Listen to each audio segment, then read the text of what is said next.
Hello, Zeldathon community, and welcome to the countdown for Zeldathon Echoes. We're excited to bring you 6 days of Zelda and Zelda-adjacent content as we raise money for Charity Water. We still have quite a bit of setting up to do, but in the meantime, we have some memories from the last marathon, some lovely music from some of the musicians in the Zelda community, and a brand new segment to showcase a lot of wonderful art from fans like you. For now, though, sit back, relax, and maybe donate for a file name if you're already ready for the marathon to begin. And now, let's step deeper into the caves under Hyrule Castle.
Hello, this is Flying Ludicolo, the person editing this countdown.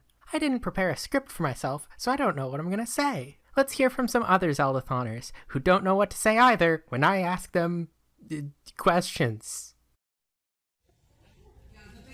How would you explain Zeldathon to a coworker? Alright, so I've actually done this. It's like a telethon where, you watch this crazy variety show where things are going on, but people are constantly calling in and making and pledging donations. It's like that, only the main theme is Zelda games, and instead of calling in, you're going to a website and filling out a donation form. And we're still doing some of the silly skits, we're playing music, we're getting celebrities, we're doing all sorts of stuff like that. It's a bunch of nerds, you won't believe it, but it's gonna be fun. We play games. You won't believe how fun it is to watch. I guess that's it. I would say, like when a young child makes a macaroni art and you put it on the refrigerator and you act like you're proud of it and then you support them? I think that's what Zeldathon is.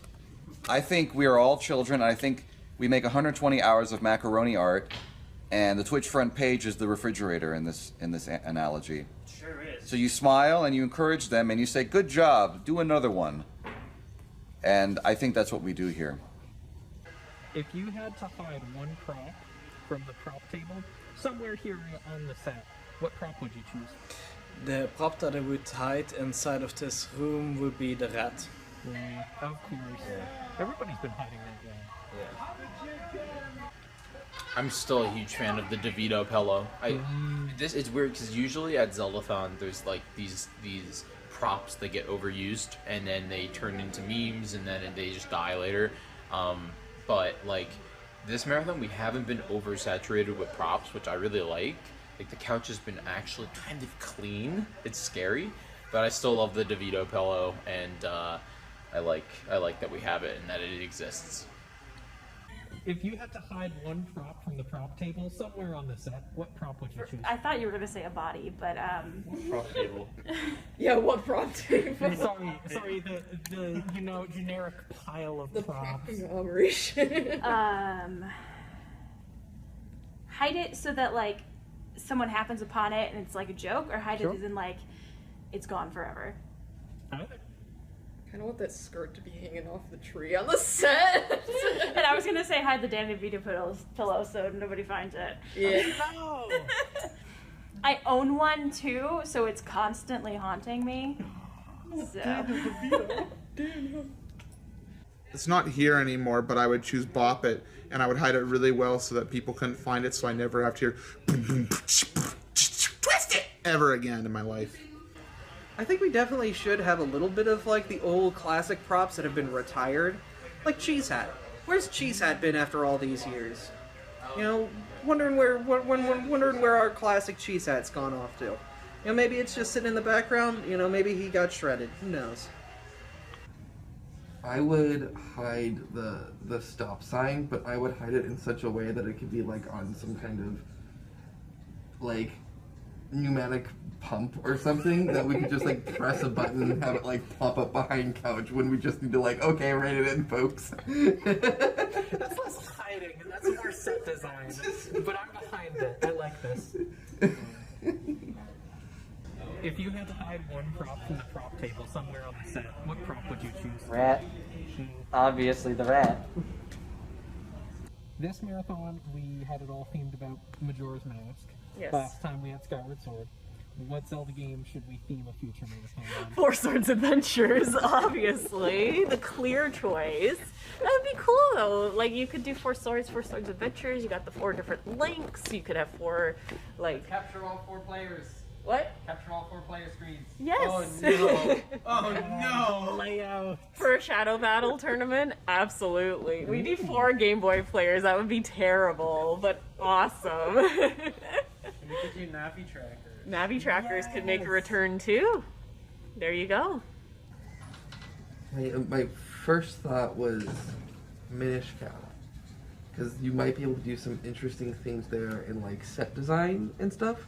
If you can like get like couch to like be, you know, normal human size, but then you could get like set to be like the Corey size or something. There might be some fun interplay there with just how we do decorations and how we do, you know, the look and feel of the marathon there. That might be interesting. See, I was thinking reverse. You have the set be Picori's, the couch be Picori size, Yeah. and then massive set behind. You could do that too. Like I feel like there's a lot of like differences in like design and style and architecture and stuff between the two. That there's a lot of room for you to like play with in a marathon. Not just with like set decoration and stuff like that, but also just like in all of the pre-marathon promo stuff, you know? I'll say Twilight Princess. That's probably my edgy teenage favorite. I like the dark tone of the game and the more realistic style. It's a good game. I like that game. Honestly, I think I'm a little bit partial to it because I ran it so many times. But I would like to see a marathon themed after Phantom Hourglass, which could probably also be like Wind Waker, Phantom Hourglass. It's all the same link, you know. Water themed, yeah. I like it. Skyward Sword themed again, but cut everything except Givaim. It's gonna sound trite, but Ocarina of Time. That's what I've been playing a lot lately, and I can't remember if we've ever done a marathon in my memory that has been specifically Ocarina of Time themed. So I think we started with Ascent theming them after. yeah, and So- Ascent was Skyward Sword themed. I mean, even Wild was Breath of the Wild themed lightly, in that Breath of the Wild had just come out. Exactly. And that's when I started attending. So since then, I mean, what other Zelda games have we had? Cadence of Hyrule, Hyrule Warriors, and Age of Calamity, and we haven't really based entire marathons around those, like we have with Breath of the Wild, and then Skyward Sword HD, and now the Majora's Mask theming. So Ocarina of Time, it's a classic. It's the go-to for a reason, people. It's really good. What non-Zelda game do you want to highlight on a future event?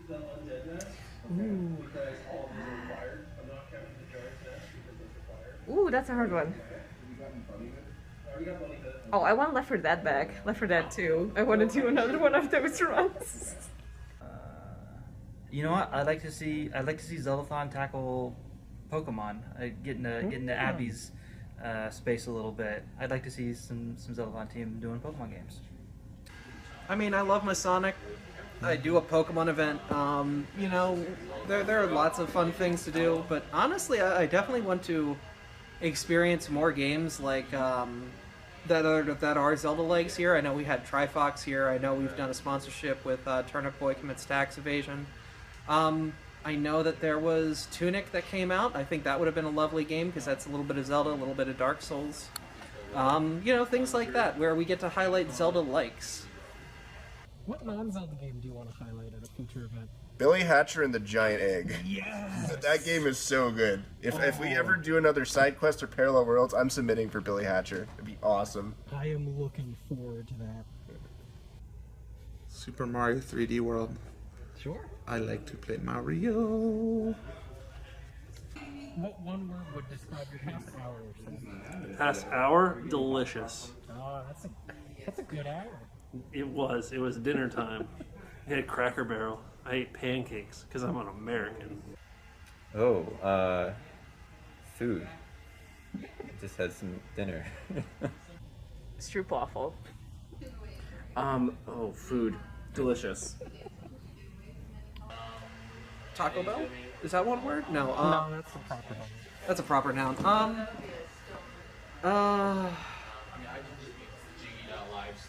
Caffeine. Caffeine. I got a very, very bittersweet lemonade from a shop, so my mouth is very sour right now. Stressful. But that's just because of my editing. That's nothing, not because of the event. Awakening. Just getting up. I took a nice nap and I'm building a little bit. Asleep. That's a good one. I went to bed at 5 a.m. this morning, and I tried not to sleep all day, so I just got down here.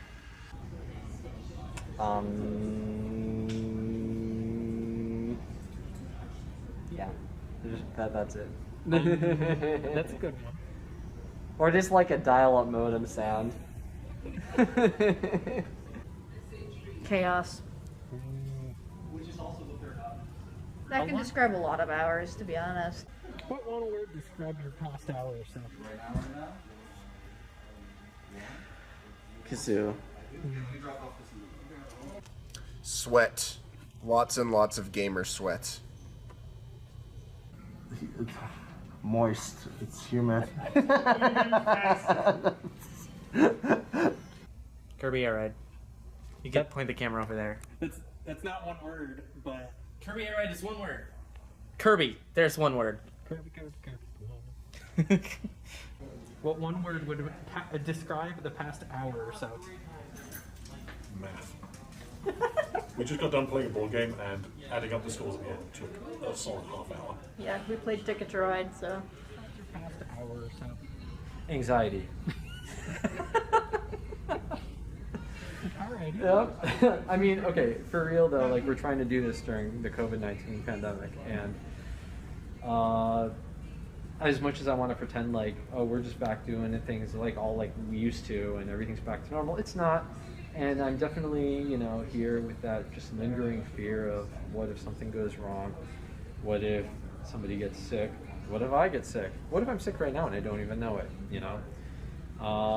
That's weighing on you. Yeah, every once in a while, you know, and this isn't like just specific to Zelda. This is anything that I've done over the past year or so. It's gonna be a tough thing to reckon with while we try to plan on events like this, but I think the effort is at least worth it, and I, in spite of that, feel incredibly safe and thankful to the fact that the team and especially the directors in particular have done such a thorough job in making sure we all adhere to COVID safety protocols. So, yeah, anxiety, it's going to be there, but that's just how it goes. Is it annoying that your glasses are getting really fogged up? Yes, it is. It really is. At Zeldathon Forces, we had the broadcast of Money Making Game live on Twitch. What movie are we watching next marathon? Squid Games. That's not a movie, but sure, that works. we'll make it work, don't worry. Yeah, all right. We watching The Room next marathon. The gritty reboot of the Legend of Zelda animated series. Excuse me, princess. At Zeldathon Forces, we had a broadcast of Money Making Game live on Twitch. What movie are we watching next marathon? Bill and Ted's Excellent Adventure. Fantastic. Classic 80s romp. What movie are we watching next marathon? What movie? Yeah. Twilight. I don't know. I have absolutely no idea. No movie you want to watch? Twilight. Okay. At Zeldathon Forces, we had a broadcast of Money Making Game live on Twitch. What movie are we watching next marathon?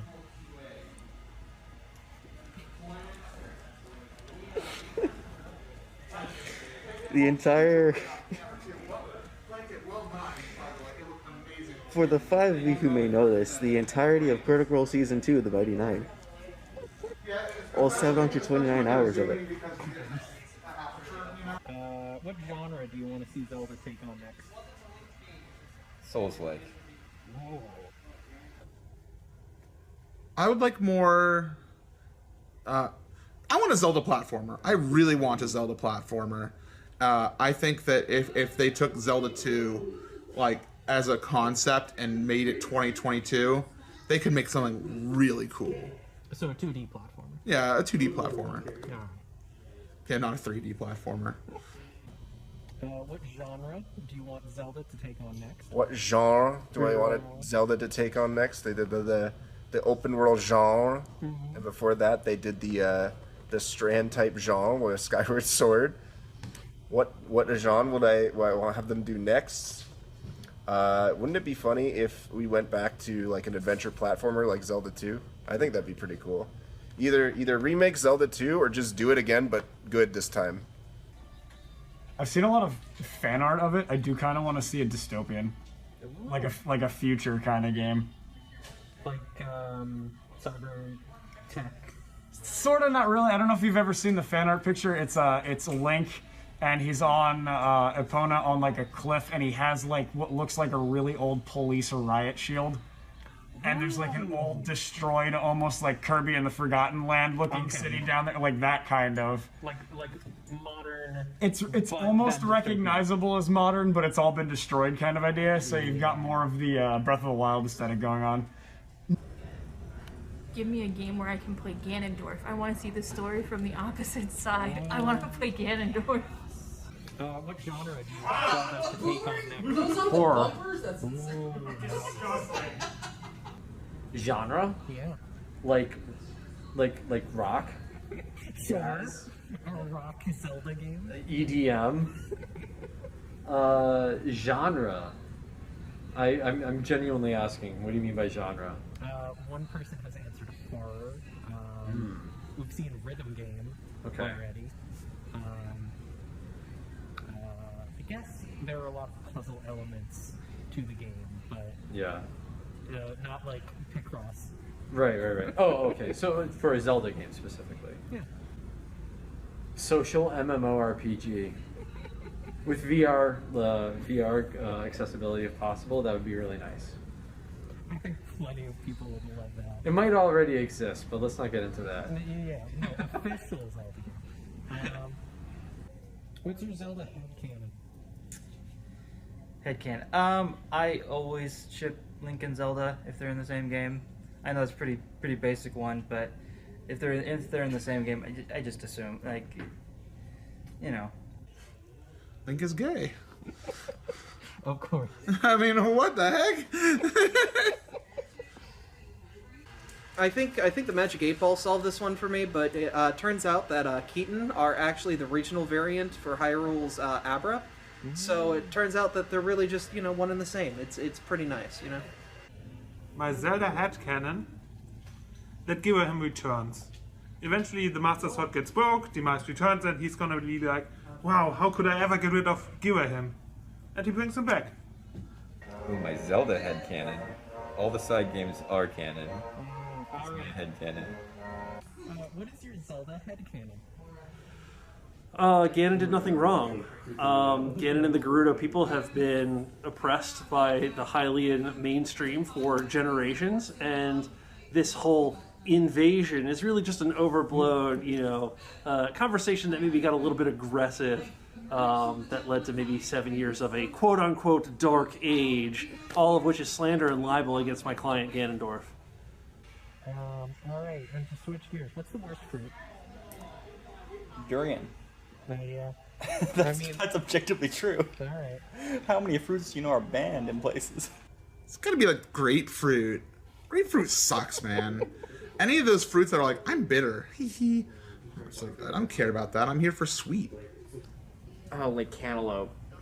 It's easy. Pineapple, because it's all acidic and you eat too much of it. TV would disagree with you. I know. Make a pineapple that doesn't burn the roof of your mouth. What's the worst fruit? The worst fruit? Probably a kiwi. I don't even think kiwis are that bad, but just like, I've never looked at a kiwi and thought, I want to eat that. I would say papaya because fresh, it doesn't smell good, it doesn't taste very good. It's okay dried, but okay. I'm actually an advocate of fruit salad. I love fruit salad. You know what? I'm not a fan of peaches. The peach flavoring I'm okay with, but the peach itself, I don't want to bite into something that's fuzzy. That's weird to me. Like it's like biting into a cat. Oh. What's the worst fruit? Dragon fruit. I got a whiff yesterday, and boy, let me tell you, I don't need to try it to know. Oh, dragon fruit. It neither looks nor tastes like a dragon, and I think that's just false advertising. Hot take, grapes. Ooh. I mean, I can get behind that, especially like ones that have like a pit. I can't. I mean, it may be a personal thing, but I can't stand any kind of grapes between both the flavor and the fact that they're almost a liquid, but they're the driest fruit I can think of. If that makes any sense. That makes sense to me. Are you a dog person? Yes. A cat person? Or a hedgehog person? A dog person and a Sonic the Hedgehog person, I guess. Alright. Are you a dog person, a cat person, or a snake person? Not a snake person. Okay. Others, yes. Are you a dog person, a cat person, or a horse person? Probably a cat person. Alright. Are you a dog person, a cat person, or a snake person? Cat person. Okay. Yeah. Very much a cat person. Are you a dog person, a cat person, or a lizard person? Lizard. Okay. Are you a dog person, a cat person, or a capybara person? Capybara. Coconut dogs. Are you a dog person, a cat person, or a bird person? A cat person. Are you a dog person, a cat person, or a rat person? Well, we're rat positive here at Zeldathon. We're rat positive. But I'm a cat and dog person. Yeah. Are you a dog person, a cat person, or a lizard person? Dog person. I like all pets, but dog person. Natsu. Are you a dog person, a cat person, or a turtle person? That's not fair. I like dogs and turtles. I'm going with turtles. Okay. Evie, are you a dog person, a cat person, or a fox person? That would have been tough for me too. I was gonna say cat, but then you added a fox, so I'm gonna have to say fox. All right. Are you a dog person, a cat person, or a fox person? Fox. You were at cat and dog. I'm like cat, but then you go fox, and I'm like, dude, Abra's like 90% fox. It's I can't not. Are you a dog person, a cat person, or a snake person? My favorite one was I like all animals. I like dogs a lot more, so yeah. Are you a dog person, a cat person, or a rat person? I am a cat person. All right. Always have been. Are you a dog person, a cat person, or a lizard person? I am very much a cat person. Okay. Are you a dog person, a cat person, or a horse person? Cat. All right, all right. Are you a dog person, a cat person, or a bird person? I'm definitely a cat person. Are you a dog person, a cat person, or a bird person? I'm a dog and bird person. Are you a dog person, a cat person, or a snake person? Definitely between dog and cat. I've had a cat before. I've never had a dog, but I love dogs. I think I'm going to go with cat person because I've had a cat before. Are you a dog person, a cat person, or a snake person? Cat person, but reptiles are pretty cool. Are you a dog person, a cat person, or a turtle person? Cat. Okay. Are you a dog person, a cat person, or a hedgehog person? Anything fluffy. So not a hedgehog. Well, also, like we've had hedgehogs at home. Like they roam around in our yard, and if we see that they're like a little bit in trouble, we'll leave them some cat food. That is the thing you should do. Leave cat food. That's so much closest to what they eat. Like any animal, basically any mammal, all like. Are you a dog person, a cat person, or a lizard person? A lizard person? Are you calling me a reptilian? You think I'm a reptilian? No, I'm definitely a dog person. Are you a dog person, a cat person, or a snake person? Ooh, I love all of them. But I have a dog, so I'm gonna have to go with dog. Are you a dog person, a cat person, or a horse person? Absolutely a cat person, but I'm interested in the fact that horse person is in there. You don't see that every day. Are you a dog person, a cat person, or a fox person? Cat. Okay. It's kind of in my name. Are you a dog person, a cat person, or a lizard person? I think I'm a lizard person. Fitting in theme here. What's the name of this little fella? That is Sir Freckleton. Okay, great. George. All right, let's go, George. Mochi. Scritches. I would name him Taro. Ooh, I like that. I like that. Is that one of the cats from Monster Hunter? Samson. Jeffrey. Jeffrey Bass. Is that he reminds me of my cat back home, Cookie. So I'm gonna name him Cookie. Pick random, so we get a helmet with. Well, that's a Tomo. Okay, great. Cutie Pie. Oh, adorable. That is obviously Cat's Snoopify. Okay. Little guy. All right. Hector. It looks like it would be like a Megan. Jasper. Yeah. His name has got to be George. Okay, George it is. Schnauzer. Moose. Oh, Bimbles. Oh, his name is Cheez-It.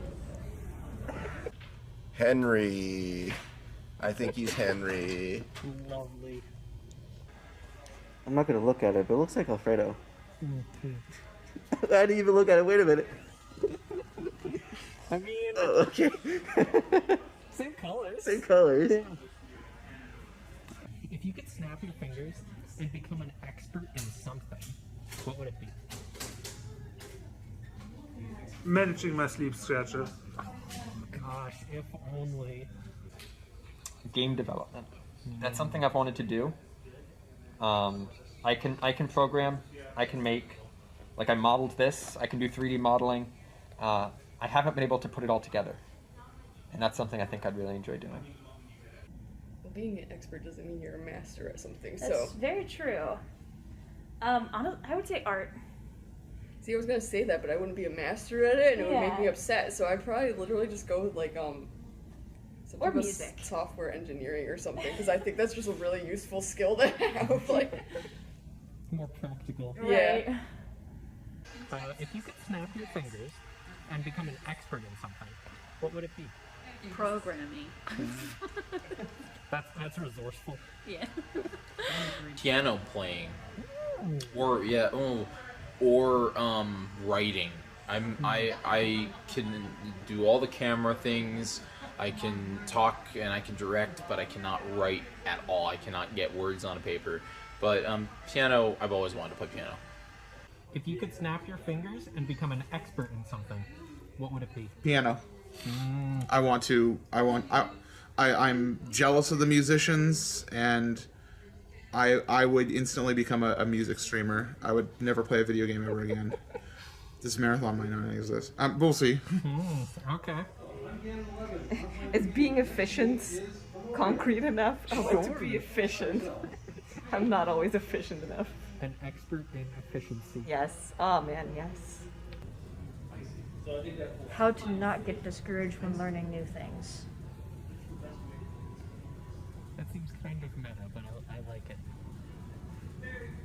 Because if you're just like, all right, I can play bass like an expert, but now you can't also play violin like an expert. But the way I phrase it, you still have to put the effort in. You just don't really give up the way you might. So it's not like a free pass. You're automatically good at everything. It's just that you don't really give up when you don't do well at first. I would love to be an expert in being able to snap my fingers and come up with something to be an expert in, because there are many great things that that people can do, many great talents people have, and I would love to have many of those talents. So being able to decide on one would be a great skill to have. If you could snap your fingers and become an expert in something, what would it be? 125 recipes. Answering your weird questions. I wish I could be an expert at answering Vling's weird questions fast and snappily. How should I end this video? Immediately. Okay, great. Bye.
All right, is this thing on? Yes, I hit the button. Good. Hey guys, I'm Zach. Today we're gonna play some Pictionary. I don't usually have my hair up, but I do right now because I just got out of the shower and I couldn't wait to do this because they wanted this segment on last Saturday, and it's Monday, so I thought I should probably just get on with it. It's my birthday. That's why these buttons are unbuttoned. It's one of my rules. On your birthday, buttons are optional. So I can't think of a better thing to do on my birthday than look at old pictures. So here we go. Let me pull them up. All right. Picture number 1. Oh, great. Yeah, this is our jam train. That's our musical Milky White extraordinaries. I can tell Luke shot this pic. He did this picture because the camera's in it, and Luke always has the camera in the picture. I think he thinks it's artistic. I really like it because otherwise people would never know that we use cameras. So it's like a little fun, like a fun fourth wall breaker, immersion thing for you guys. I like it. So cool. Next picture. Okay, so nobody at Zeldathon can cut hair. Nobody at Zeldathon should be trusted with scissors. Nobody knows how to cut hair here. And yet, for some reason, for at least 10 years, we have been having people get haircuts at Zeldathon. And I mean like serious haircuts. Like you see Chris's hair, it's down to like here. And he's getting a cut by somebody who I don't think actually cuts hair. They tried to get me to do that. It was last year. They tried to get me to join the haircut train, and I didn't. And as you can see, I still look terrible. So your choices don't actually matter unless it's donating to charity. That choice matters. All right, next picture. Oh yeah, this is great. This is from when we had Joe Biden on the show. Yeah, that was really fun. Actually, to be honest, this doesn't actually look like Joe Biden. This looks like the president. Yeah, the president of Ireland. Look him up. Put him on the screen. Whoever's editing this, put the president of Ireland on screen while I'm doing this. He's so cute. He's like an 80-year-old man. He looks like Dobby, or like a cute little elf. He's just a cute guy. He makes me want to go be Irish. So I'm looking into that. All right, next picture. None of that is drinkable. That is from, actually, wait, some of it might be drinkable. So this is from when we did the milk bar for the jam train last year. We had a bar like an alcohol bar, but it was all milk. And one of the glasses was real milk, so I could drink it, and it was very clearly labeled as real milk, so I didn't accidentally poison myself on camera, which is something I've done multiple times, which is interesting to reflect on. We had a milk bar, and as the intro to the jam train, I was a bartender, and I did a bunch of tricks and bar tricks with milk, and by that I mean for about 5 minutes I just poured milk into different glasses over and over and over again and drank some of it, and none of it was any good. But people told me they liked it, so I hope we do that again. That was really fun. The milk bar. I hope we do it again, and I don't know. Maybe I'll be prepared next time. Next picture. Okay, they don't let me go back here. They don't let me go here. They say it's for my own good. It's probably also for the welfare, the health of the stream. Our cable management's actually really good. It looks average there, but you got to realize the sheer amount of cables we have that run this thing. It's actually really great cable management. I applaud everybody who's doing that. You guys are really great. Next picture. What is this? Is it supposed to be Pikachu or a minion? Or is it both? Is it like a... It looks like Pikachu if they did like some sort of like guest star thing, like Ryan Reynolds Detective Pikachu, but he was in like one of the Minion movies. That's what it looks like. I like it. I don't ever want to see that in real life, especially not in my home, but I do like that we did it. I'm sure it was used for something good, productive, and nice. Next picture.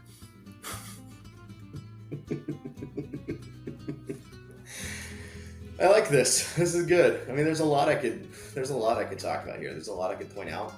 I think what I want to go for is the fact that Jamie, like what I'm zoning in on is Jamie. Let me zoom in on this. Jamie looks both terrified that the ball is in his mouth, but also he looks like he's gonna like shoot it at somebody. Like he looks like mad. Like he looks like, what's the Zelda enemy that shoots balls at people? He looks like that. Here, let me Google it. Zelda enemy that shoots balls at people. Zelda. Stone statue. Stationary turrets that shoot fireballs. Yeah, that's it. He looks like a stone statue. All right, that's the joke. Next picture. That's me. What year is this? What year is this from? What is that? Why is there a dirty pillow there? Is that supposed to be like a sound cover thing? What year is this? What I look like? Am I wearing green? I look like a rejected Power Ranger.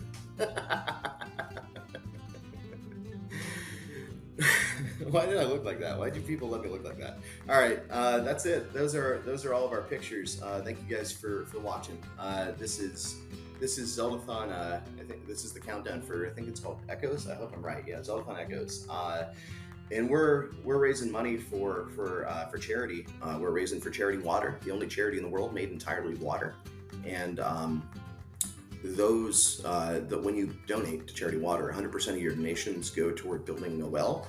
And wells are where water is either stored or created. I don't know which, but it will help if you donate. So I can't wait for this marathon. I think I'm already there. I can't remember when I fly in. So if this is airing and I'm there, hi Zach. And if if you stick around, you get to see what I look like when I'm not wet. So hope you do, and we'll see you there. We'll see you there in the charity chair. Yeah.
a future marathon, what Zelda game do you want to highlight as like the theming?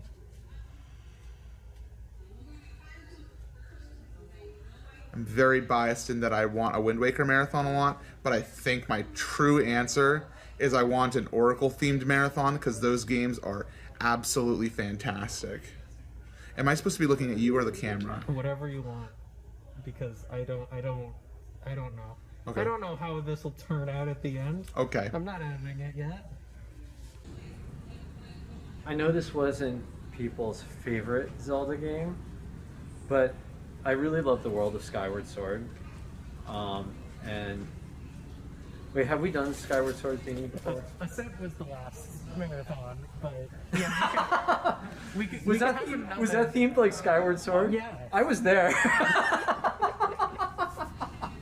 Oh goodness. We can have another one. Okay. Well, no. Okay. Well, if I were to pick a different answer, then probably one of the OG Game Boy ones, Link's Awakening or the Oracle games. Link's Awakening was my first Zelda game, and that's just a world that I love. And I haven't actually played Oracle of Ages or Seasons, but I love watching them. I love the music from them, and there's a level of charm in those games that I even think surpasses Link's Awakening. So that would be fun. All right.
Hey there!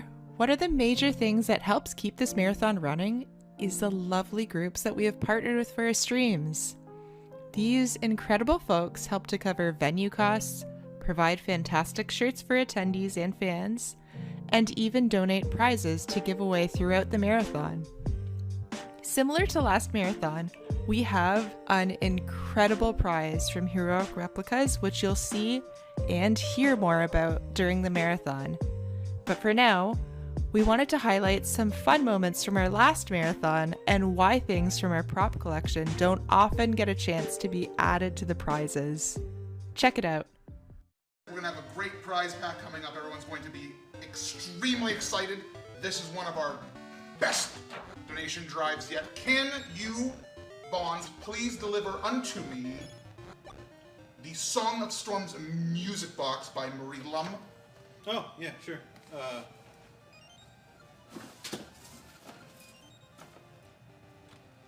What is that? That's what you asked for. Does that look like a Song of Storms music box, Bonds? I mean, yeah. What do you think one looks like? That is a creeper from the video game Minecraft released by Mojang in 2009. That is not even related to The Legend of Zelda. Are you sure? Jackson! We stumped it. We got it. What a perfect finale. Wait. Is this the big one? Thank you. I mean, it is a big one. It is a big one. Everyone, just break that off. Because that donation was so generous, that means our good stump will now be enhanced even further than once thought possible. Oh my lord. Oh my. What is going on? Hold on. He's got an idea. He's got an idea. Ooh. Do you need assistance with this? I need. No one pulls this stump. Wait, oh my god, I know it's... This tree punches back. Are you all ready for what's about to happen on this stream? Here it comes! No.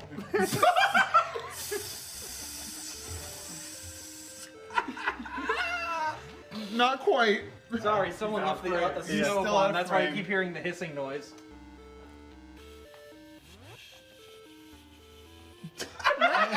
It's almost fully covering Clinton.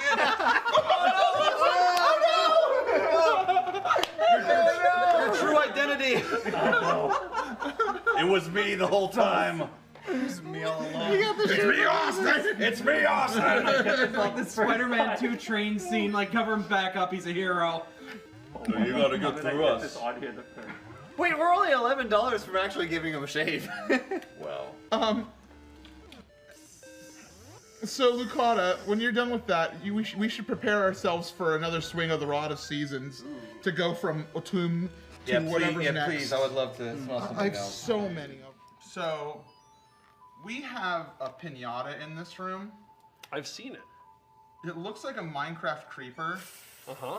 It just deserves to be destroyed. Oh, right. I have no sword right now. So... I forgot to, actually. For every $10 donation, on the horse. Okay. Someone in this room will get a swing at the pinata. Ooh. However, they will be blindfolded-ish in a safe way, so we don't like literally whack a $300 camera or something. What's inside the pinata? You just have to donate to find out. Ooh, gunpowder. Wow. You have Actually, a license for that? That would be the canonical way to do a Minecraft creeper pinata is just put literal gunpowder in. The kid at the birthday party, yeah, what's that? I hope All right, Timmy, here's the cake. Yeah, that final hit is really, truly. Enjoy your last birthday, Timmy. Oh, I just discovered a way to make this entire incentive way better. If you donate $10 to Direct Relief, specify in your comment what we should whack the creeper with. True. It does not have to be the pinata stick that we have retrieved from the target. It could be anything that is not expensive. Like you cannot choose the Nintendo 3DS that Ganon is holding. Literally That's priceless. available to us and not. You could choose the whiteboard. And not against TOS. You could choose it, or you could say like MC pick, because I'll find something funny, I swear. Oh, there's David Jr. right now. I come to bargain. $10. What are we hitting it with? Wow. Wow. Wow. All right, that was 1020 from Merrick's Bob saying, how about attacking the creeper pinata with the megaton hammer?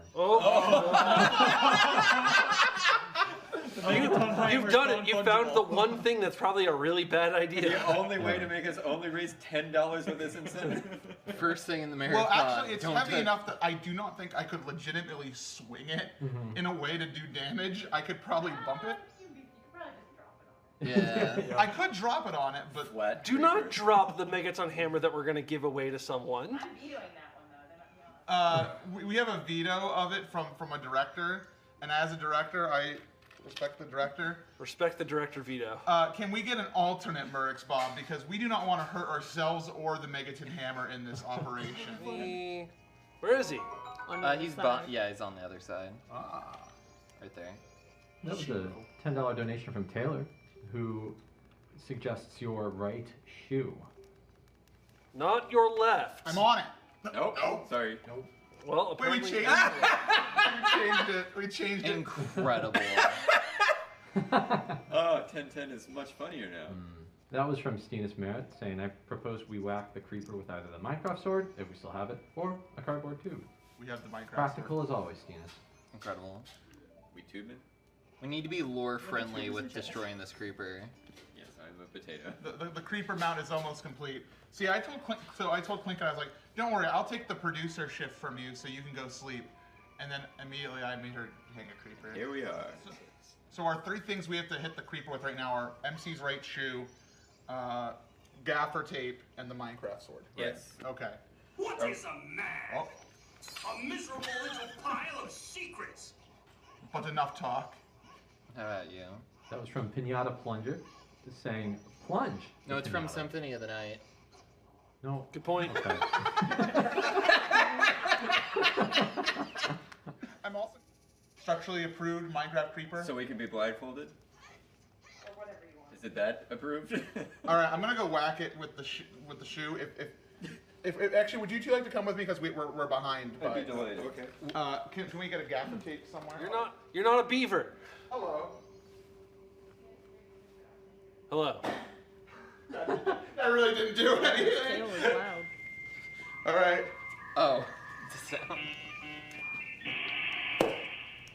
Nothing. Watch out for the light above you. Pretty good. It's pretty ingenious. Oh, okay. Incredible. No, go back to them. It's way more interesting than what I'm doing. B voters. Merx Bob with $10.30 asking, how about attacking the pinata directly with something that says direct relief on it? Do we have anything direct relief merchandise other than my shirt upstairs and my notepad in the other room? You mean my shirt that I wear all the time, everywhere? Oh, you're wearing it right now? I bring stacks of these shirts everywhere I go. Okay, so you have to go whack it, but you can't take it off because that. Yes. Somebody else has to hit it with Steve. No, Steve has to hit it with Steve's shirt. Steve. Can we? Yep. There we go. Good. You're good. Steve's really good at this. Are you kidding me? It definitely did like at least 2 HP damage. I hate platforming. We had 10-10 from the realist Yoshi. Can we hit it with the Hulk fist? Do we have the Hulk fist? Ooh. It is present. I saw it. We'll check the props. Oh. Okay, you're good. This is structurally approved. Sorry, I'm on it. I'm on it. Plinkett has reinforced the creeper to new Yeah. ways. From what I heard from off camera, I heard I am an engineer and I can verify that this is now more structurally sound. I am not certified. I am a software engineer and it looks good to me. Hooray! Punching as good as sword. Oh, that was very loud. What the heck? Sir Doc Meme says, let's beat the devil out of this creeper. It's not necessarily a suggestion, just a hope for an outcome, I suppose. Do we have a paintbrush? Yeah, can we get a paintbrush? Incredible. Yeah. Okay, I'm gonna whack it with a paintbrush. Yeah. What if though? What if? Can you note any changes? Beat the devil out. Beat the devil out. Do you note any changes in the structural integrity of the creeper? No happy accident. Sadly not. No structural changes have been noted. Could you imagine? No. What if it? We could be like, it's happy little accidents. True. Plinkett, could we do $1,000 for the Megaton hammer? You're gonna talk to Monica. I would have to talk to Monica. I would call Monica. Do we have someone who can swing the Megaton? I don't know if I can call Monica. Is Bonds the Bard present with us? They're so bouncy. We're calling Monica to find out if we're able to whack the creeper with the Megaton hammer, and if so, we will charge big money for it. Oh, hold on. What's up? Hi. We have. You're on stream. What? You're on stream. Yeah. We just want to let you know before you say anything revealing. We're sitting. We have a. Listen. It's important. Get it closer. It's important. Okay. We have an incentive right now to hit the pinata creeper with various objects that people are asking for. And we have a few stretch goals in mind. Clinket has generously offered to hit it with the tree for $500. Could we perhaps hit it with the Megaton hammer for $1,000? Yeah, I will say yes to that. Yes. All right. Actually, you know what? I say bump it up to 1,500. Oh! Make him work for it. I like it. All right, thank you, Monica. So that $10 donation from Rat was suggesting that we hit the creeper with the Danny DePillow. Where's Danny? Is he around? Everybody. Yes. Great value. Danny DePillow is here. Excellent. We have Danny DePillow at home. Zach, would you like to do the honors? Oh gosh. What am I doing? Wait. You're whacking the creeper once with the Danny great value Danny DePillow. Face first. Great value. Daniel face first. Can we have creeper vision? Oh, it worked. Am I on? Yeah. Great. Oh, wrong side. To be or not to be? Oh, that's very sure.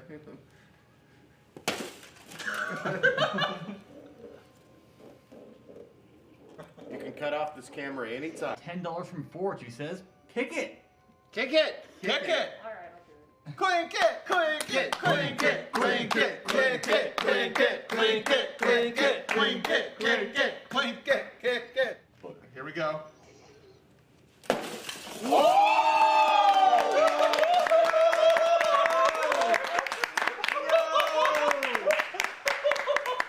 I stand by. Surgical. We found the strongest object in the set. However, the creeper remains intact, so this incentive continues despite. I think it might have just fallen out of the hole. Candy being Wait, all has over it the just floor. fallen out of the hole, the fill hole, perhaps? Can we check the bottom? Creeper cam? Creeper cam? Did we not fill the fill hole? Like this flat just came down. Oh, there's a flat. Okay. Just gap the flat. Gap the flap. Gap the flap. Gap the flap. Gap the flap. Gap the flap. Gap the flap. In the meantime, there we did get a $20.09 donation from a blank name, who asked if the Magic 8-Ball consents to being a creeper whacking utensil. Oh no! Oh! Grab the Magic 8-Ball. Let's ask it. We have to Yeah, ask we can it. ask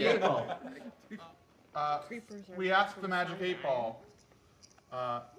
May we hit the creeper with you? May we hit the creeper with you? I'll look good.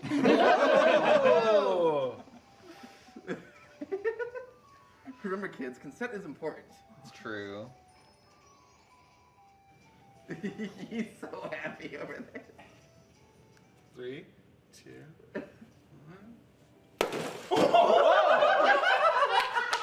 We were told this was structurally integral. Hey, look, you know the triangle? Oh no, MC has replaced the pinata. Please don't hit MC. We could chose cost and time, so quality is not getting got in the triangle.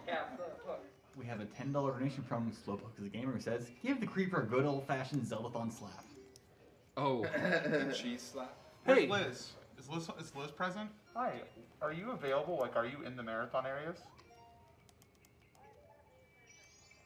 Yeah, we got a donation to slap the creeper pinata in Zeldathon style, and I don't know if you want to come out of retirement for that, or if someone else should handle it. How many times has she come out of retirement? Okay. Thank you. See you soon. Oh shoot. Gaff it up. We have a professional on the way. I don't like that name. Can someone like tilt the creeper so that way we can see its face during this moment. You can see the fear in its eyes. Yeah. Not really. We're gonna try and beat this dungeon in the time we have remaining. Excellent. All right, here we go. Oh god. Please rage! Oops. I was probably So we have $20 from You can Note get it, I Day. believe in you. Oh, sorry, there's a pronunciation guy here. M Note. Who Were we says, playing hit the until creeper 6? with a creeper. 6 No, but seriously. Yeah, you got it. I'm Either mostly just Majora's thinking about Mask, this dungeon. why not hit it with in this Majora's Mask? in-game. If that's not possible, another duck hit is in store. Oh, I don't know. Um, I feel like I'm gonna break it again. Just stab it. Yeah, stab it with the spikes. Grab the top horns and just bash it down. I did actually stab it. Oh, there's actually a stab. We have a stab wound. We have a stab wound. A very palpable hit. Well, welcome to the stream, Jamie. Would you like to whack the creeper? Whack the creeper? Yeah, because we just got a $10 Yeah, we're having a and public donation from Infantino. Who Alright, says, I'll give it a whack. time for the creeper to take the plunge. Oh, the plunge! The plunge! Wait, why are we having Jamie do this and not Basudify? Basudify's busy setting up her jam train. That's fair. Plunge it. Will it plunge? There's a Here we go. You're good.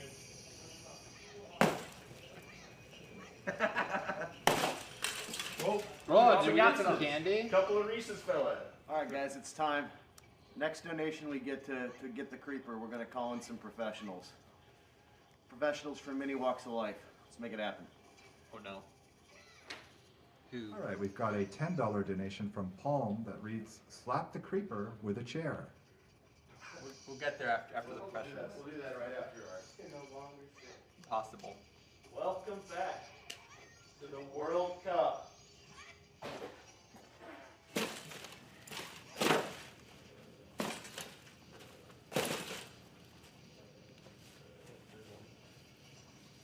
Goal.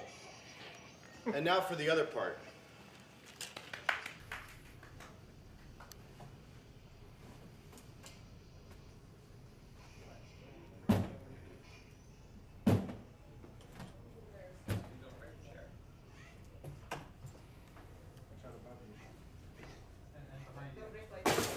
Oh! We're still doing the hammer bit later. All right, gamers. I've just spoken with Monica. I've spoken with MC. We have an idea. Oh gosh. If you remember the $1,500 to Megaton Hammer the Creeper, if we can reach $1,500 raised by the end of this segment, let's call it 66,000 flat, we'll hit him with a Megaton Hammer. Ooh. All right, so there you go. Just need little under $1,500 in total. It doesn't have to be one donation anymore, just in total. And we're gonna give that creeper a good old whack. It is especially frozen. We on? Yep. I'm actually gonna take the opportunity. Wait, no, There we go. Ooh. Ooh. Ooh. I had to wait for my bar to fill back up, actually. There's some weak hits in there. There it is. Rock on. Shred!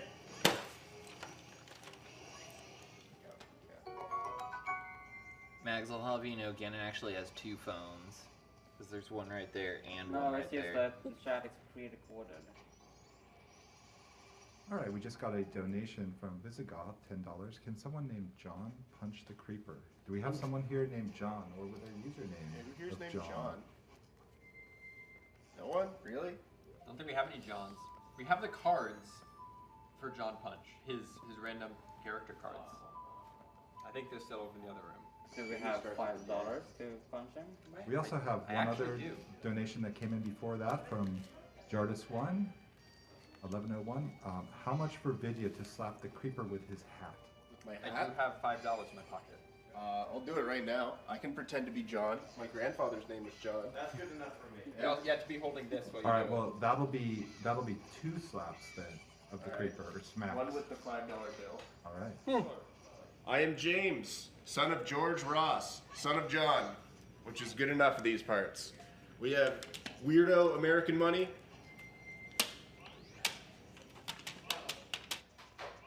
How unremarkable. Yo, is that a character from the hat? Game? There you go. That was actually a good one. Leggy nose pass. Leggy does know best. Miss Leggy Alex nose gained the pass. raid. There it Wait is. a minute. Oh boy.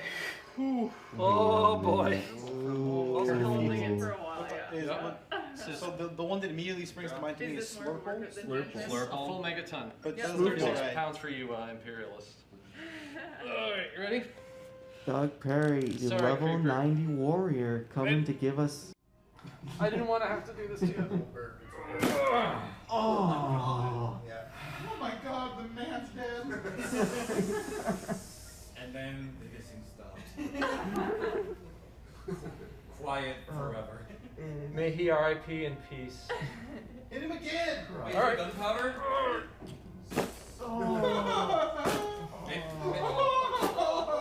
Maybe he dropped a disc, Doug. It's like the worst CPR.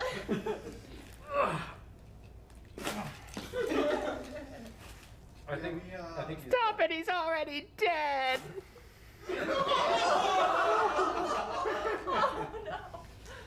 He is broken in half. That creeper knows what a rusted switch feels like now. Alright. Don't look at that, Jamie, I'm glad. This feat of strength Yay! Had to be me. brought to you by Doug Perry. Don't let the fact that Doug Perry just crushed that creeper in half distract you from the fact that At the 1998 Undertaker threw Mankind to Hell in the Cell. We got the Well,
What's the name of this little fella?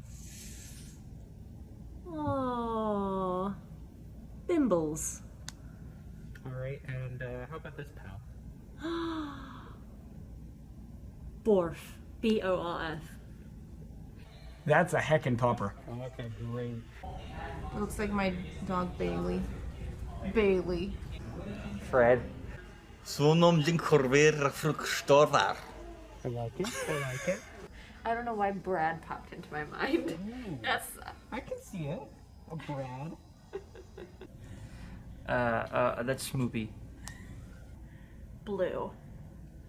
I'm gonna go with Larry. I love the trend your names are getting. That's a Benson. Okay. That's Sumi the dog. Frank. Timmy. I'm trying to think of a Finnish word because I was in Finland once and I can't think of sauna. Because it says Finland on it. All right. Sauna's a really dumb word. What about these chonkers? Oh, chonkers. Amy and Steve. Oh, lovely. Barry and Simba. Salt and pepper. Dave and Jill. Oh, that's the Rat Pack. Sourdough and palmier. Dompe and Keese. What's that one where that's Mabel, and that's Hamtaro. Okay, great. Oh, that's Henry and that's Milton. Oh man, that's Geralt and Wimbledon. One's Hamilton. And I can't think of the other one. You get to name the other one. Oh, I get to name the other one. Okay. Then we don't have to double think. Why am I blanking on the person who killed Hamilton? But it's him.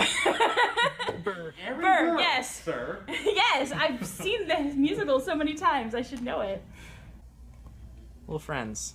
Oh my lordy Hampters. All right. I know they're Glenavel pigs, but Hampter.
Hey there, Zeldathon!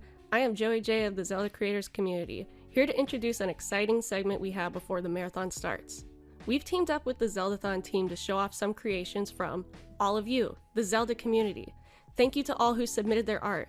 Please make sure to read the text at the bottom of the video border and check out the creators listed there. Alright, let's begin with a lovely arrangement of the theme of The Legend of Zelda: Tears of the Kingdom.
Driving down the road on Hyrule Fields, I didn't think I'd see one choo-choo bouncing toward me, so I whipped up my sword and I cut him in three.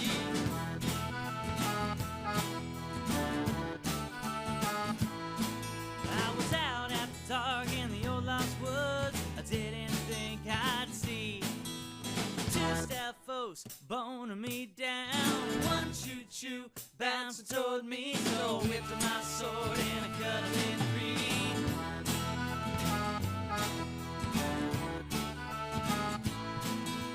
Sailing on my raft by Zora's domain, I didn't think I'd see three octoroks spitting rocks at me. Two stealthos boning me down. One choo-choo bouncing toward me, so I whipped up my sword and I cut him in three.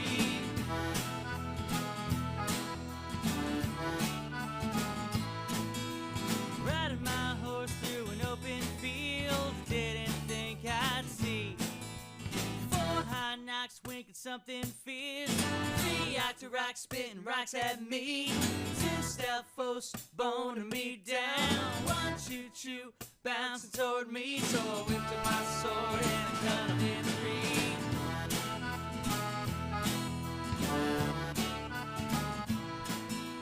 Crawling through a crypt where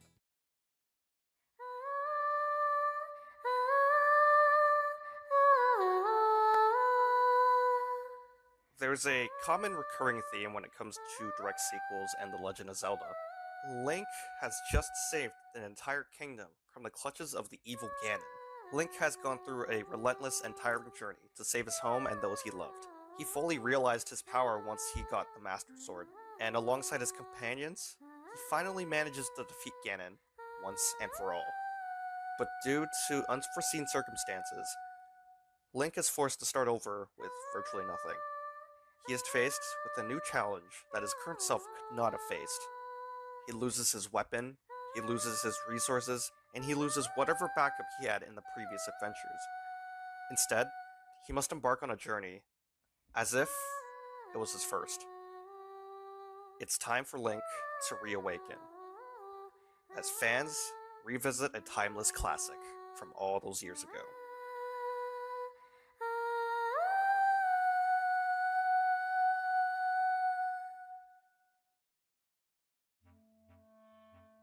Link's Awakening was originally released in 1993 for the Game Boy, serving as an ambiguous sequel to A Link to the Past from the NES.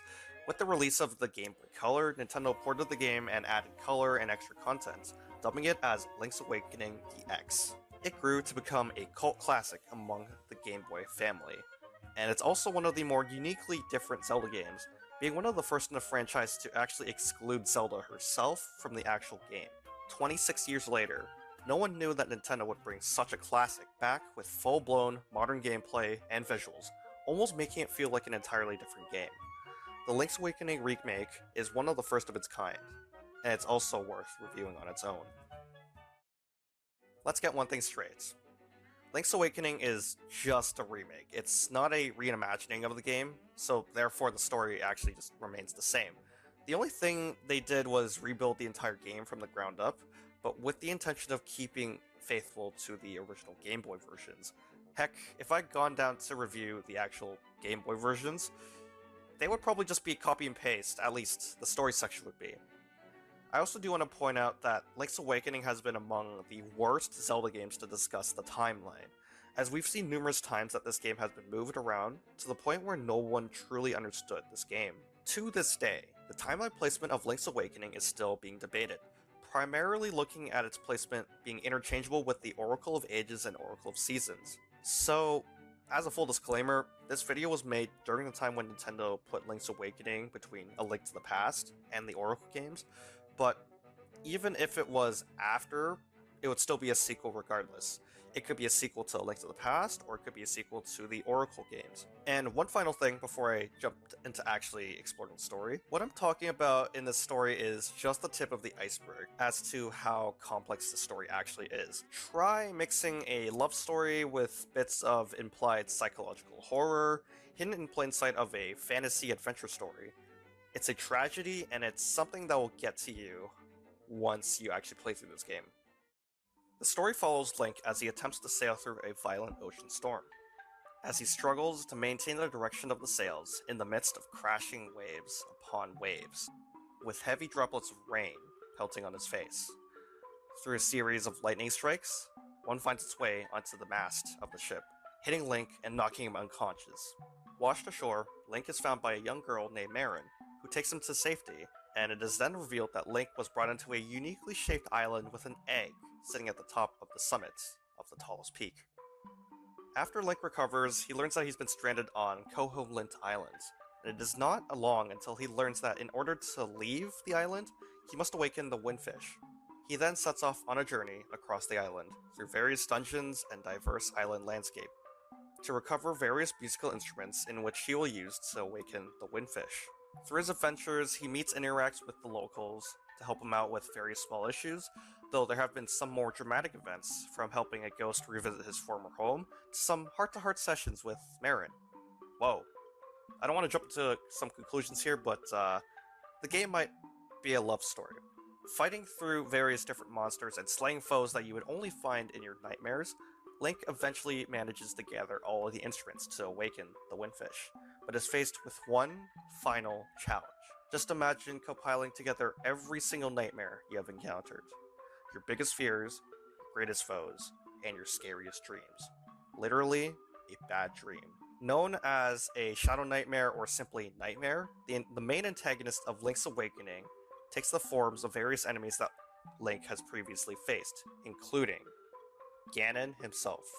Upon completing what is arguably Link's greatest trial ever, Link ascends to awaken the Windfish, only to be shown the real truth about his adventure.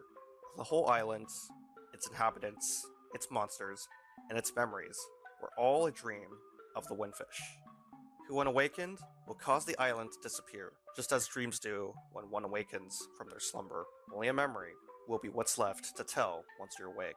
With the offer of the Windfish to get Link off the island still intact, the Windfish and Link decide to awaken from their slumber.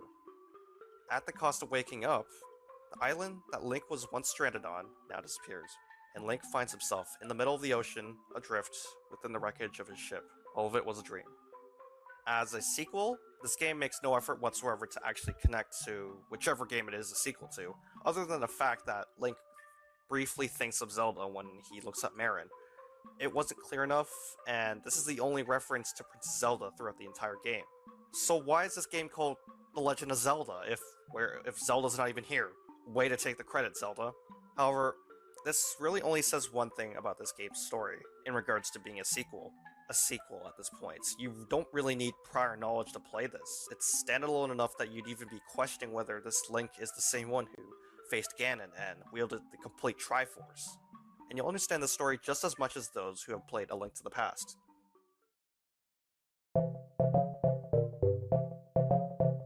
Link's Awakening is played in an asymmetric top-down perspective, much like the original Game Boy version, and most of the gameplay functions in a similar manner, with modern updated graphics, physics, animations, controls, you name it. Link can move in 8 directions, and he can attack as much as he wants to. There were changes here and there that prevented any major glitches from the original game, but overall it feels the same, it's just more defined because of the modern animation style. You travel through an overworld filled with monsters and settlements, making use of items to assist you while fighting and solving puzzles, and you go through a number of dungeons to progress further into the game. There are various side quests you can complete to add more to your inventory, and many different landscapes you can travel through across the island. It's a textbook Zelda game, minus Zelda herself being in the game. As mentioned earlier, the game is a remake and it does have updated controls. It is a massive improvement from the original version. Back in the day, Nintendo only had the A and B buttons to work with the Game Boy, obviously limiting them to the same control scheme they had used for the first 2 Zelda games, back on the NES. As a result, pretty much everything you got in this game was treated like an equipable item, so you'd sometimes end up not having a sword or shield equipped because it's just taken up by an item. This definitely caused a lot of issues, as certain items were required to complete even the most basic tasks in this game. Imagine trying to lift a simple pot, and it required an item that you had to equip in place of your sword. This ended up being very tedious in the long run, and the game unfortunately didn't age so well without that remake. You have to constantly pause and equip and unequip and change with your sword, change with the item, whatever. It was really tedious. With the remake, however, that was all changed because the Switch has so many more buttons to work with. They reused the same control scheme that they did with Ocarina of Time 3D and later remasters, assigning X and Y buttons to use items while B was consistently the sword and A was the action button. Various items are now repurposed to have a passive effect rather than requiring the player to equip it as an item, and this also allowed the trigger and bumper buttons to be used, most obvious being the shield assigned to the ZL button. Other differences are generally the routine quality of life improvements that every remaster and remake should have. They added hero mode, as per tradition of previous remasters and remakes, in case the game wasn't difficult enough, and just to make Dakota happy, they also added amiibo functionality, with a specially made Link amiibo that Nintendo considered to be the most accurate looking amiibo ever. One new major addition to this game is Dungeon Builder. Basically, it's Zelda's version of Super Mario Maker, allowing you to create custom dungeon layouts with more features being unlocked as you progress further into the game. This adds a plethora of side quests for you to complete, and it was a pretty neat experiment for the franchise, given we really haven't seen anything like this before. Overall, if you're looking for a modernized experience of a classic top-down game, this would be the perfect game to suit your interests. One of the most interesting aspects of Link's Awakening, specifically the remake, is the art direction that they chose to go with it. It's common for remakes to change a game's art style, whether it's to cater towards the original intended version that the game developers wanted to go for, or stay consistent with other modern titles in the series. However, with a game like Link's Awakening, there's really not much to go off for reference. The closest you could get is maybe an HD version of the style used for A Link Between Worlds, but ultimately there aren't any Zelda games that would be appropriate to match the vibe for Link's Awakening. The intention of the art style was to simulate a dream, and by doing so, Nintendo opted to go for a plasticine toy look with a tilt-shift camera effect. This kept faithful to the 8-bit look that the original game had, but it also gave us something new to the franchise that we've never seen before. Not so much as the idea of toys, but the idea that we're looking at basically the imagination of Link. To complement the toy-like appearances is a composition of woodwind instruments being used to primarily play this game's small yet beautiful soundtrack.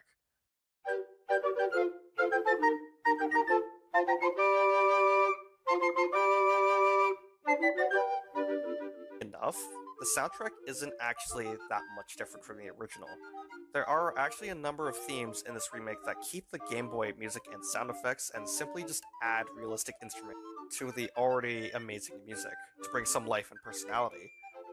An example I have here is the second dungeon of the game, Bottle Grottle.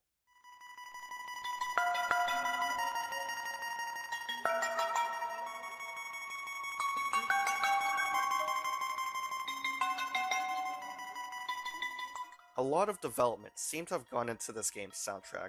The title theme alone went through at least 3 different drafts before hitting the woodwind instruments, and I am glad that the composers devoted enough time to give this game a proper aesthetic.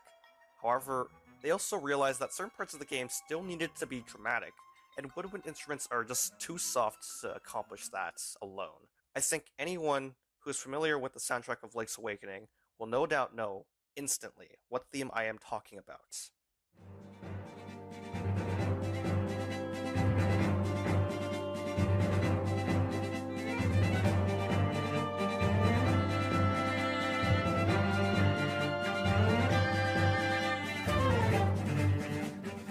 Did I forget to mention one other thing about the art style of this game? One important aspect that emphasizes that this is a dream is the intro and outro cutscenes. I don't even need to describe why they are important. First off, it gives the game a huge contrast to how the narrative works, showing a much larger split between what's reality and what's imagination. An anime cutscene was just a genius idea to differentiate from the realistic toy-looking style that the rest of the game has. I think it dips its toes into something we need a lot more from the franchise. Oh, and my second point is that it proves that Zelda can be adapted into an anime.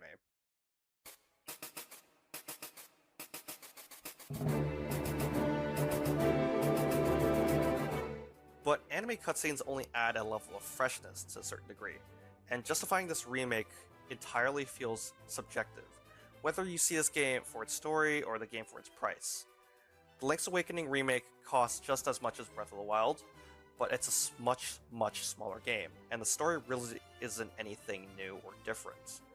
Final Fantasy VII Remake is a full-blown reimagining that changed story elements, and essentially making it different enough from the original game, not to mention laying out a path for a sequel and a remake for the prequel, or reimagining.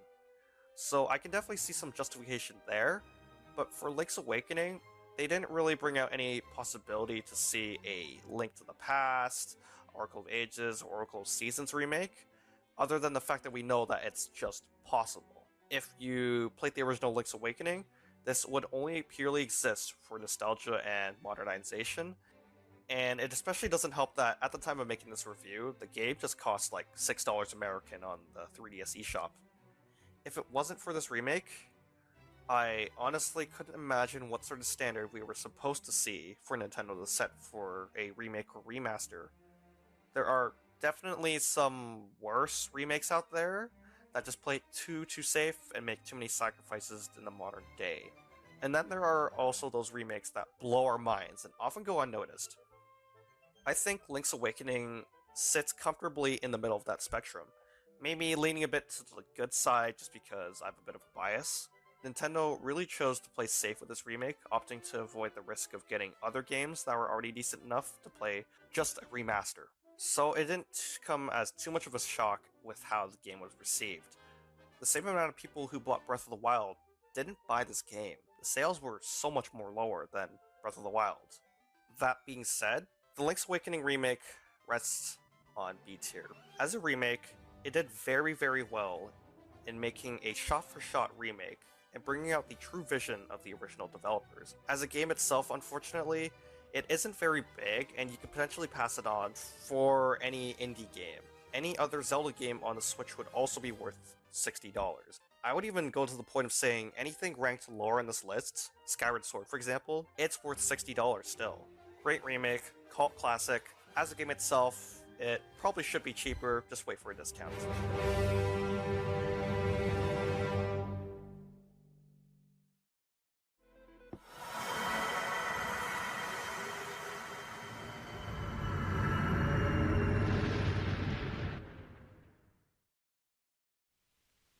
I hope everyone's been enjoying the art and songs from the fantastic creators in the Zelda community. Just a quick reminder that if you want to check out more of any of these creators' works, check the bottom of the video border. It's great to highlight the works of these smaller creators, and when a group of artists come together, they can make a spectacular work of art.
We are about halfway through this showcase of Zelda works, so it's a great time to remind you all to check out the names at the bottom of the video border.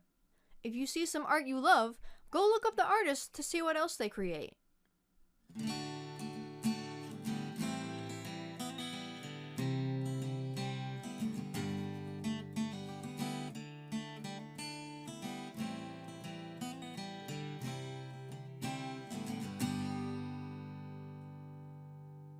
After traveling far, finally found an old inn, a bowl of thick stew and a nail made me grin.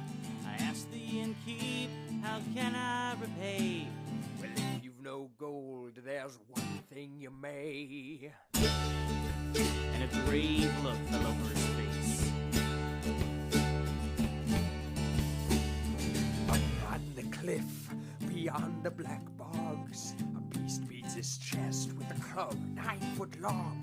Say the fell giant was me son's doom. Aim for his eye, take my bow, and aim true. He told me, aim for the eye, aim for the eye, aim for the eye, aim for the eye.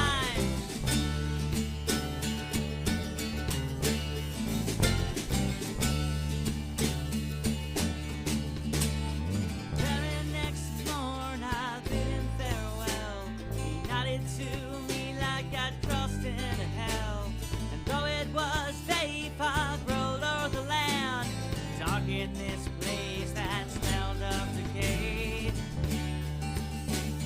Soon I approached the giant's domain. Thought I could hear his lumbering gait.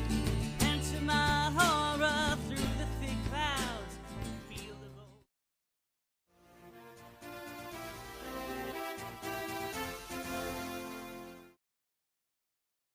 As we look at the many heroes that have existed across time, two major groups come into focus. The first are the seasoned veterans, those who use their many years of training and experience to tackle an oncoming threat. Over countless battles fought and harsh lessons learned, they are able to conquer all obstacles before them, both with their might and with their mind. The second group don't have such experience. They are the fledglings, the novice adventurers who find themselves in situations far out of their league, and yet somehow, against all odds, they are able to find a way to save those around them. Most of these heroes are quite young, often never going beyond their teenage years, and some are younger still, little more than children. It seems foolhardy, even irresponsible, to ask children to carry such burdens. After all, matters affecting the entire world should be left to those with the skill and wisdom needed to handle such responsibility. Yet, oftentimes, the adults are the ones who fall short, while those who are young, and those who are young at heart, are able to rise against the tides of darkness.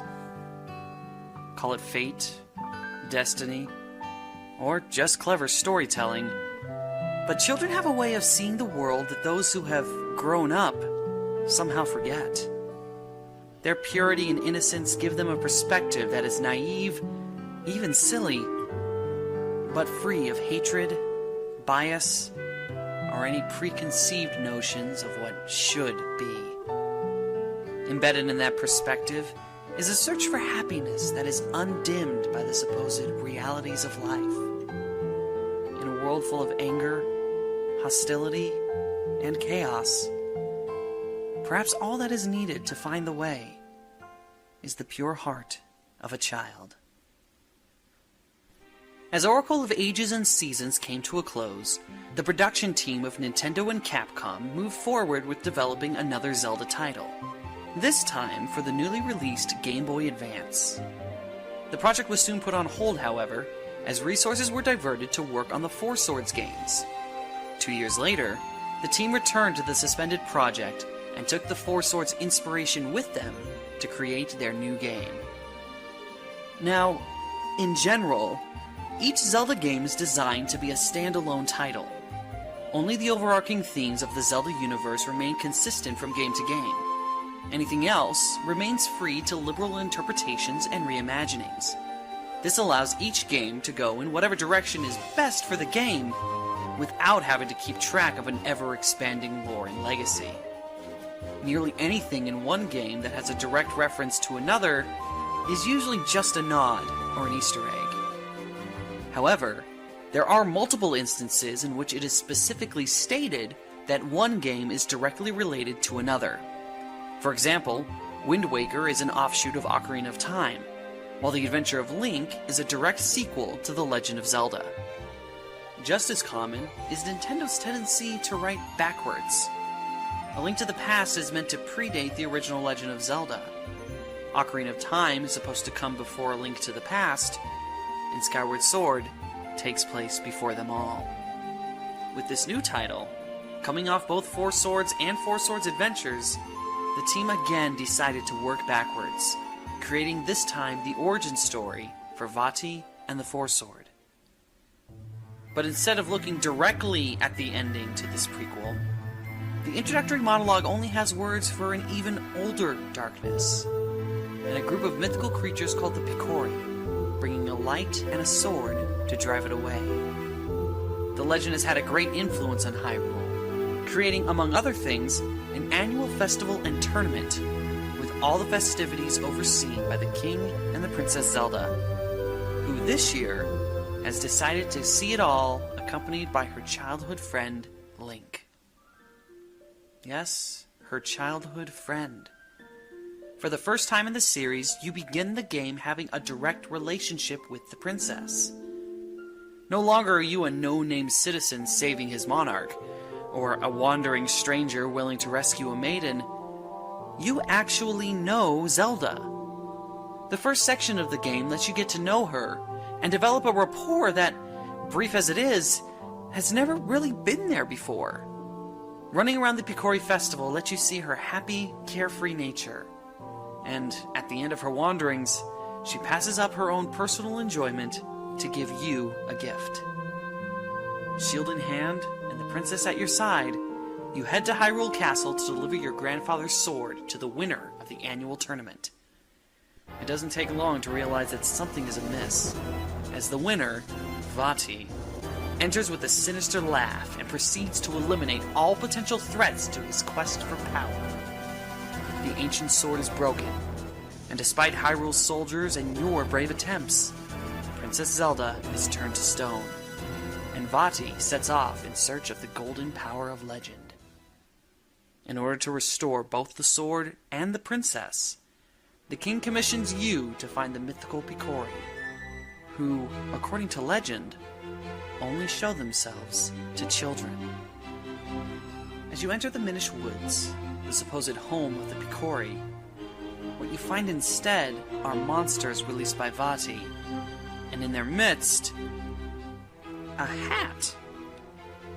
Up to this point, you had spent the entire game without one, and now one is literally following you and talking to you. It introduces itself to you as Ezlo, another who had been cursed by Vati's magic. Upon learning of your quest, he graciously volunteers to aid you.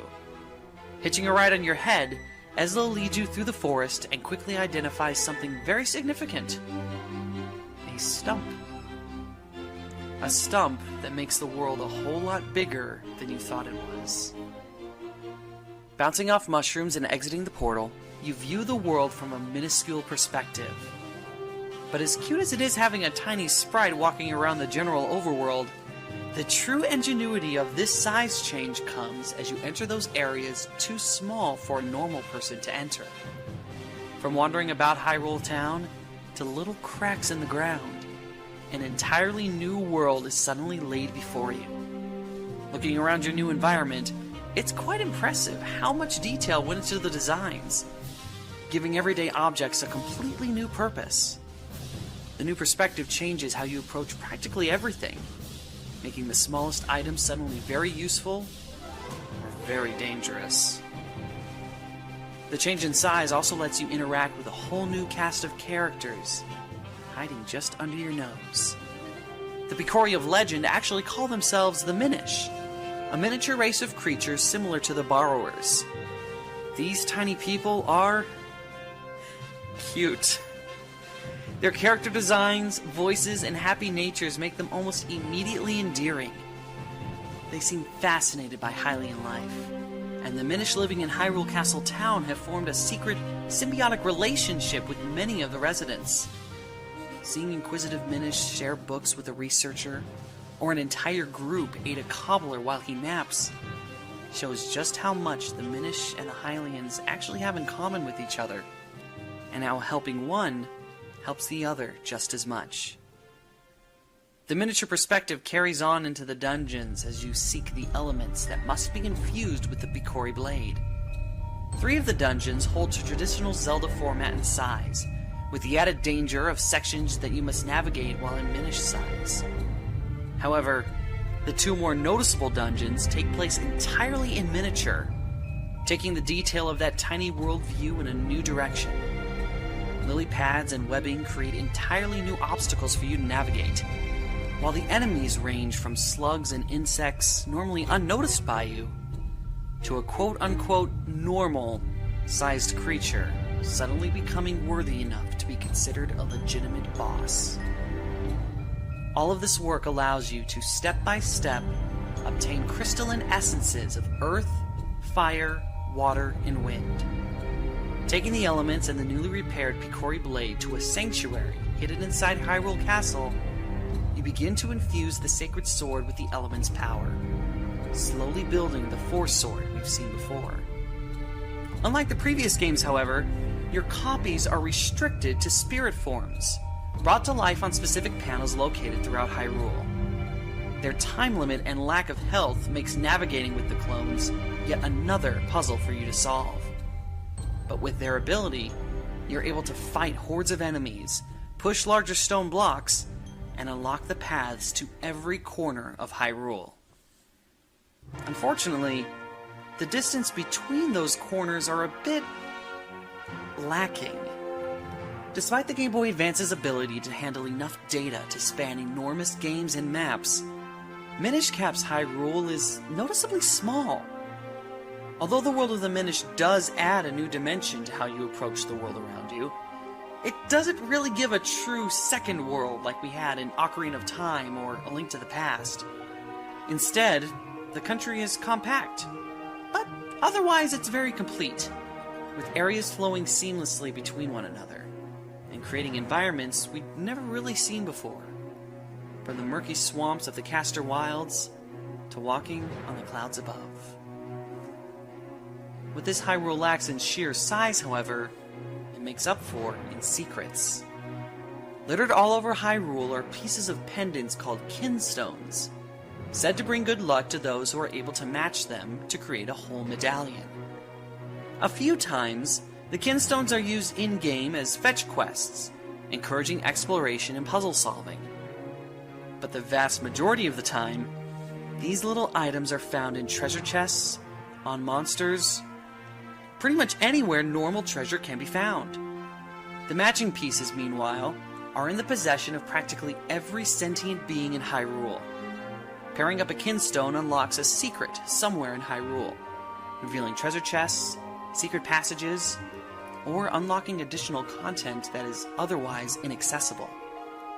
Rarely, if ever, are the secrets essential or powerful, but there's no denying the excitement that comes from finding a match, just to see what little surprise awaits you. Matching up kinstones allows you to interact and learn about every person and Minish around you. As has become somewhat common for the handheld titles, Minish Cap is littered with characters from previous games, spanning almost the entirety of the Zelda library to date, including some notables from Wind Waker, and even the oracles from Seasons and Ages. It can seem kind of lazy, populating supposedly unconnected games with the same characters time and again, but what it does do is stir our memories and pluck our heartstrings. There's no need to form a relationship with these people, because as players, we have one already. It makes Hyrule already feel like home, and consequently pushes us to keep fighting in order to protect it. And it's going to need protecting. While you journey to reforge the Picori sword, Vati is earnestly searching for the light force of legend, something he is certain will grant him ultimate power to conquer and rule the land. Eventually, he enlists aid by possessing the king and ordering the soldiers to search for the light force as well.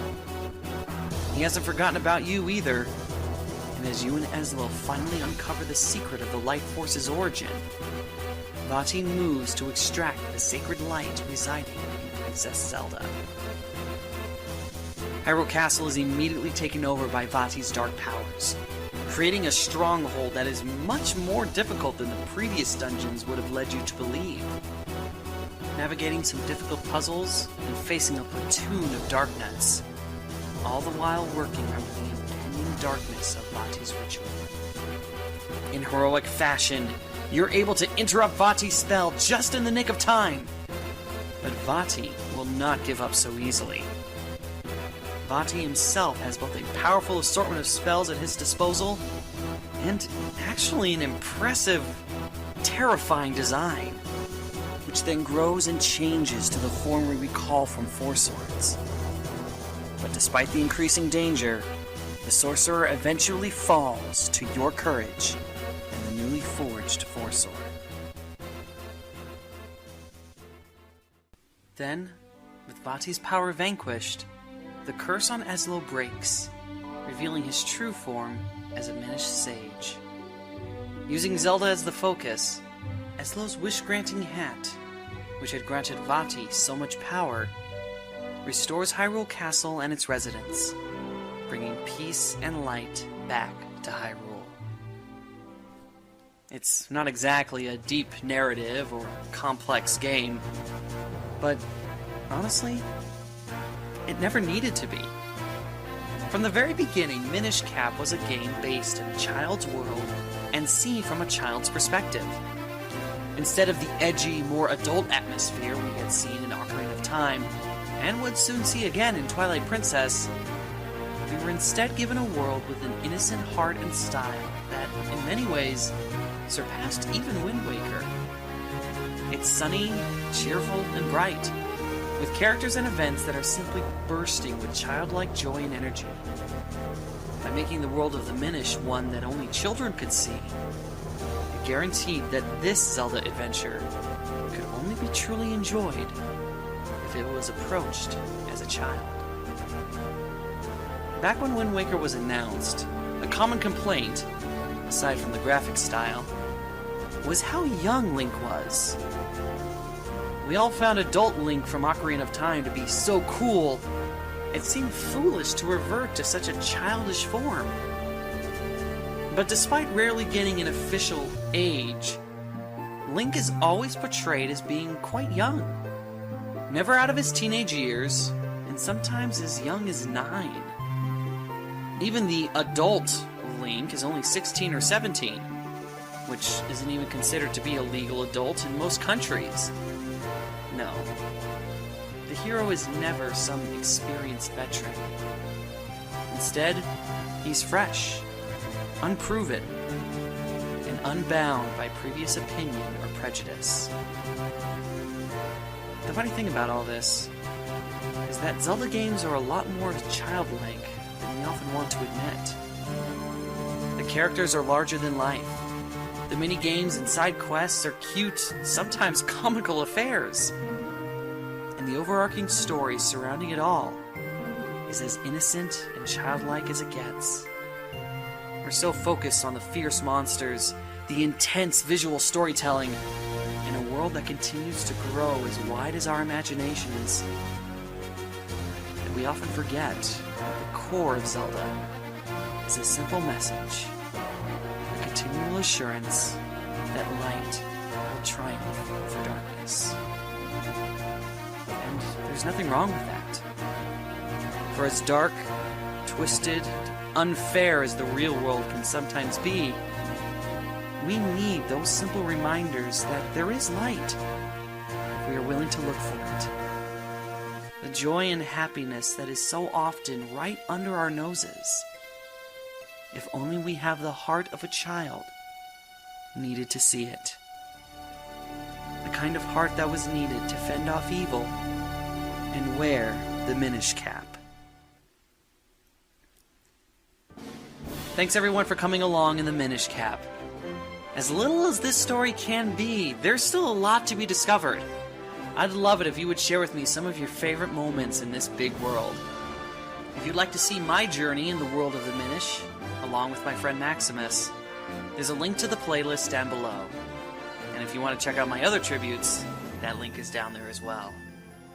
I appreciate all of you willing to see these videos, and your patience as I try to navigate my life while still trying to get these up. If you want to hang around and see what happens next, just subscribe and you'll know when the adventure continues. Join me next time as the line between light and darkness begins to blur, and the world of shadow begins to invade. In The Legend of Zelda, Twilight Princess. See you then.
Of the cruel bird who's taken his sister away. And our odd little village seems stranger each day. Winds are shifting, are you listening? And old men must learn tricks. Better step right or the wind might just up and blow you down.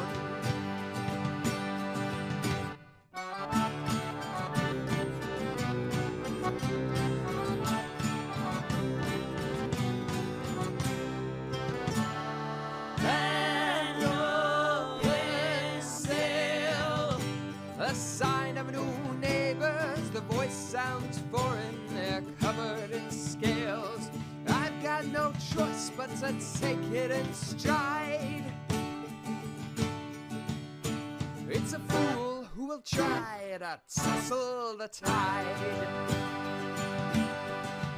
Winds are shifting, are you listening?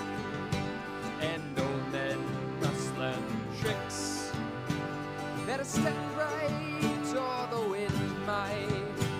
just up and blow you down. Nothing centered in the man, let's move on. Like it or not, nothing slows the march of time. I'll sound the bell, you hang tightly to the rail, and all that is left is to let me and open sail.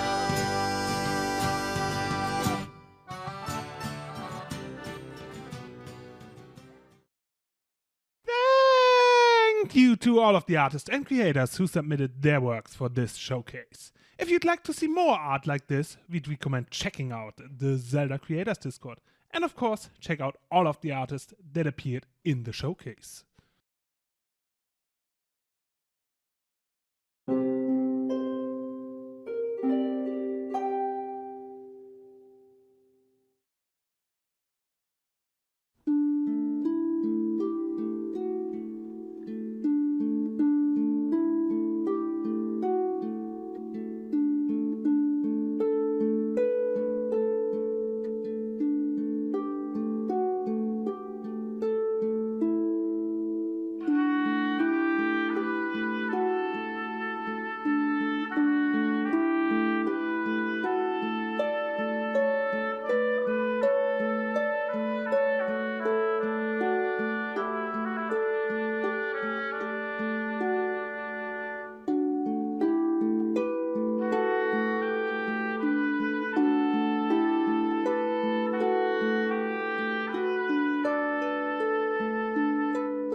Hey everyone, Lanaroos here.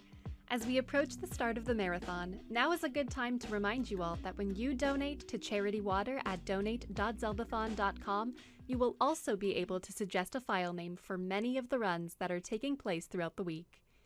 We even have some name choice bid wars open for Epona and the many horses that will be found during the Breath of the Wild segment.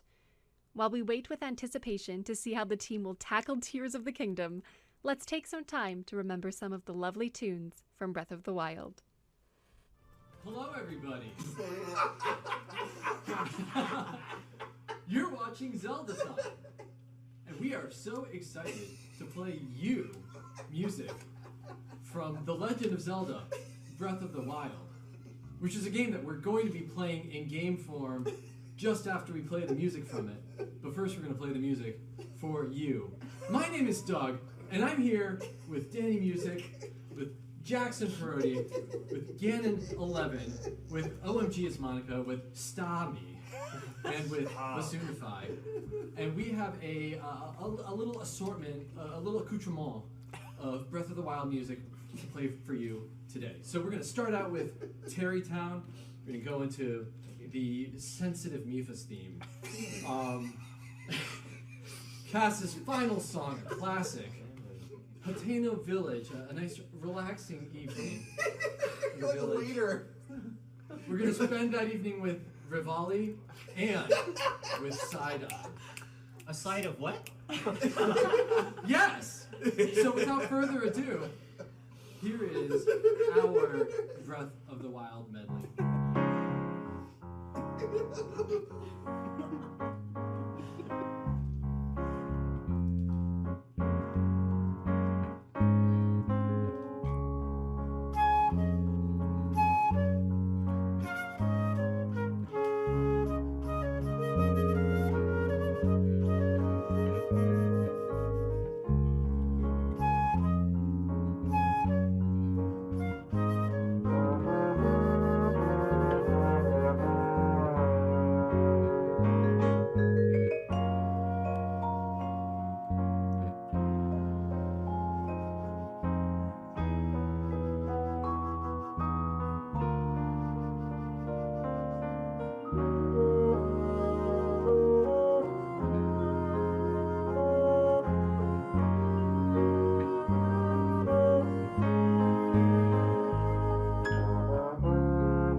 If you could snap your fingers and become an expert in something, what would it be? An expert?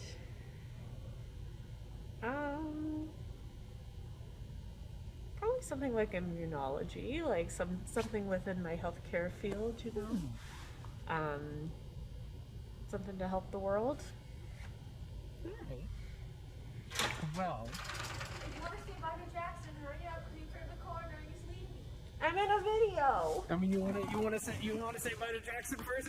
Go. This is part of the video now. Yeah, this is part of the video now.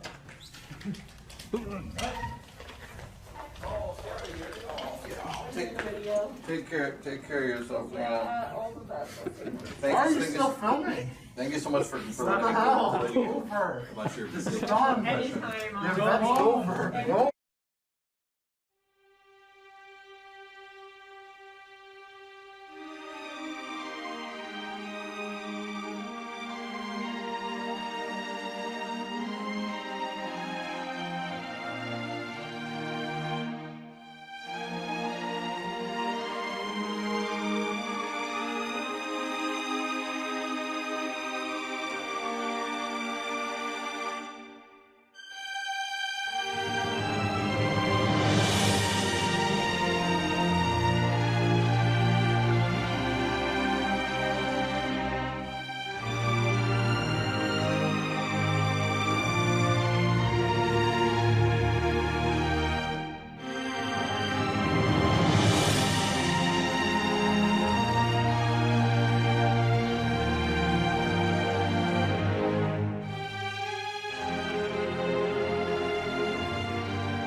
everyone, this is Mojo. We are getting ready for Zeldathon Echoes, supporting Charity Water. Since the marathon is so fast approaching, this is a wonderful chance to remind you all to get some water. We want to make sure you all are staying hydrated as we raise funds together to help bring clean and safe water to people all around the world. While we spend the next 6 days playing through the Legend of Zelda series, we are making sure we are all getting our rest and staying healthy, and we want to make sure you are too. We just have a little bit longer, so prepare for the marathon to begin. Cheers!